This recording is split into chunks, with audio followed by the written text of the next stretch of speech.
Ram Ram guys. जैसे कि हम बात कर चुके थे शेड्यूल के लिए, तो अब हम अगस्त के शेड्यूल की बात करते हैं क्लास 11th के स्टूडेंट्स के लिए। चलिए शुरू करते हैं हम अपने प्लानर से। अगस्त के लिए हमें 11th में क्या क्या करना चाहिए। इस टाइम पे आप क्लास 11th में होंगे तो आप फिज़िक्स में लॉज ऑफ मोशन कर चुके होंगे या इस पर आप कैरी ऑन कर रहे होंगे।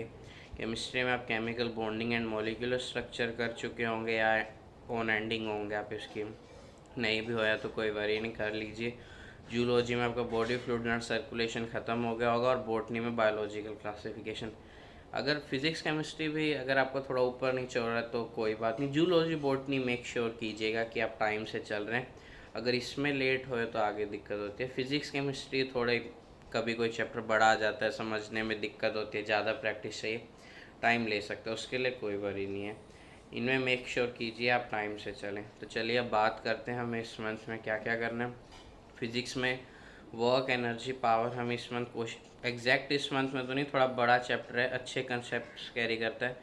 तो इस मंथ में और अगला मंथ जो भी जाएगा, अगले के भी 10 एक दिन लेगा आराम से, आपके सितंबर 10 के अराउंड जाके चैप्टर ख़त्म हो पाएगा।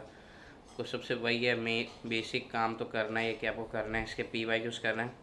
इसकी NCERT रीड करना मैं आपको इतना सजेस्ट नहीं करूँगा, क्योंकि ना उसका कोई ख़ास कभी यूज़ होता है, ना मैंने आज तक कोई क्वेश्चन देखा है NCERT से रिलेटेड।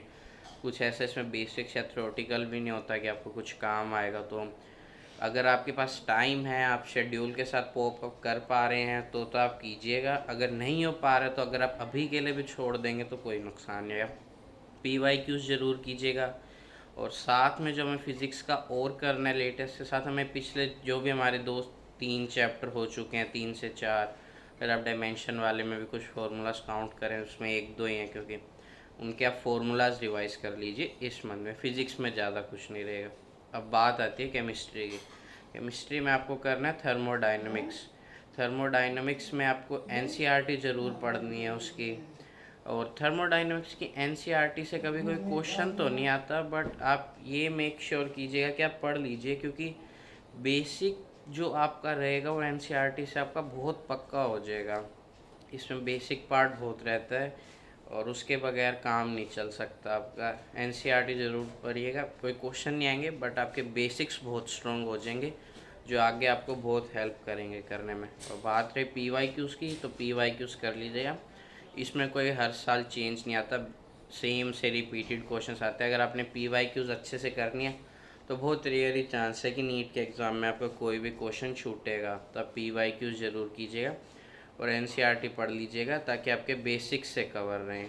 और बात रहे अब हमें और क्या करना चाहिए, तो इसमें जो चैप्टर है chemical bonding and molecular structure, अब वो दो चैप्टर के दोनों जो टॉपिक हैं मेनली उस चैप्टर के, वो कर लीजिएगा। उसमें मेनली जो थ्योरेटिकल पोर्शन है, कुछ थ्योरीज़ हैं, उनकी बेसिक प्रॉपर्टीज़ हैं, उनको कर लीजिएगा। और बाकी सब तो नहीं है कुछ ज़्यादा, उसमें एक बार NCERT पढ़ लीजिएगा। उसके बाद अगर आपने नोट्स बनाया तो नोट्स पढ़ लीजिएगा, ज़्यादा कुछ नहीं रहेगा।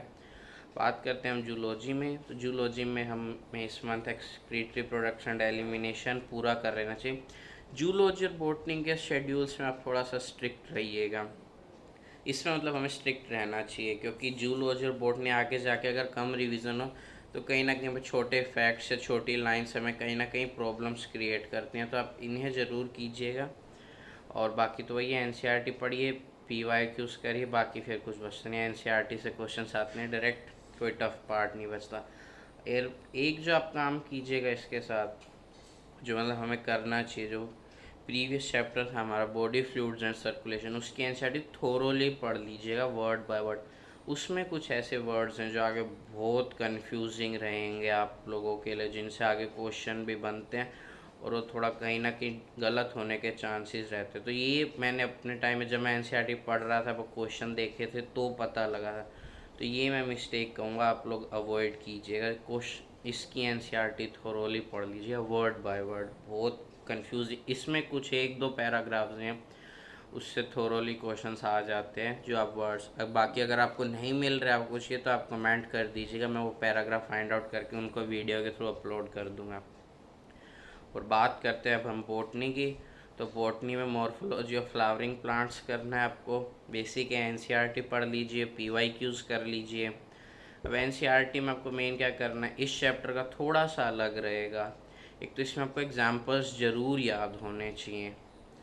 इस चैप्टर में दो चीज़ें मेन रहेंगी आपके लिए बिल्कुल, एक तो एग्जांपल्स प्लस डायग्राम्स। ये दो अगर आपके पक्के हैं तो इस चैप्टर में कोई चांस नहीं कि आप कोई भी गलती करेंगे कभी भी। एग्जांपल्स देख लीजिए जो जिस चीज़ का है, डायग्राम्स देख लीजिए, नीट में इस साल एक क्वेश्चन आया भी हुआ था डायग्राम से ही, तो आप एग्जांपल पढ़ लीजिए, डायग्राम्स देख लीजिए, उसका PYQs कर लीजिए। फिर ये चैप्टर PYQs तो चलिए बेसिक पार्ट होते हैं एक चैप्टर को ख़त्म करने का, वो करने ही होते हैं। एग्जांपल्स डायग्राम कर लीजिए, फिर कोई चांस नहीं इसमें। बाकी ज़्यादा क्वेश्चन इसमें एग्जांपल से आते हैं, डायग्राम बहुत कम, इससे और कुछ क्वेश्चंस भी नहीं बनते, और सिर्फ एग्जांपल्स ही पूछते हैं। इससे एग्जांपल्स याद होते ही इस चैप्टर में कुछ ज़्यादा नहीं बचेगा। और बात रही, तो मैं एक रीडिंग आपको सजेस्ट करूँगा कि बायोलॉजिकल क्लासिफिकेशन की ज़रूर लेनी चाहिए इस मंथ में, क्योंकि इस चैप्टर में बहुत एग्जांपल्स है। बाय टाइम जब मेमोराइज होता रहता है तो वो एग्जांपल्स माइंड में सेट होने लग जाते हैं, उनको फिर ज़्यादा याद करने के लिए टाइम नहीं देना पड़ता। तो अगर आप ये कर लेंगे तो बस आप इस मंथ में बिल्कुल सही चल रहे हैं, कि नीट की प्रिपरेशन भी सही है। अगर आप ये सब कर चुके हैं, नहीं कर चुके हैं तो नॉट टू वरी, आप इसको करते रहिए। टाइम बहुत है, अभी 2 साल हैं 11th वालों के पास, पोप अप कर लीजिएगा इसके साथ, कोई ज़्यादा वरी की बात नहीं है। जो मैं बता रहा हूँ अगर आप वो वैसे करके चल रहे हैं बिल्कुल, फिर तो कोई चांस ही नहीं आपका कुछ भी छूटेगा, क्योंकि एक ही मैं वो कोई पॉइंट नहीं छोड़ रखा मैंने अपने शेड्यूल्स में जो आप लोगों के लिए कहीं ना कहीं मिस हो, या आप लोग आगे जाके कुछ प्रॉब्लम कैरी करें। जिस पार्ट से क्वेश्चन बन सकते हैं मैंने वैसा एक पार्ट भी नहीं छोड़ा। तो आप ये शेड्यूल पूरा कर लीजिए, आपको कोई इशू नहीं रहेगा आगे। That's an and for this video. मिलते हैं आपसे अगली वीडियो में। Stay tuned for more.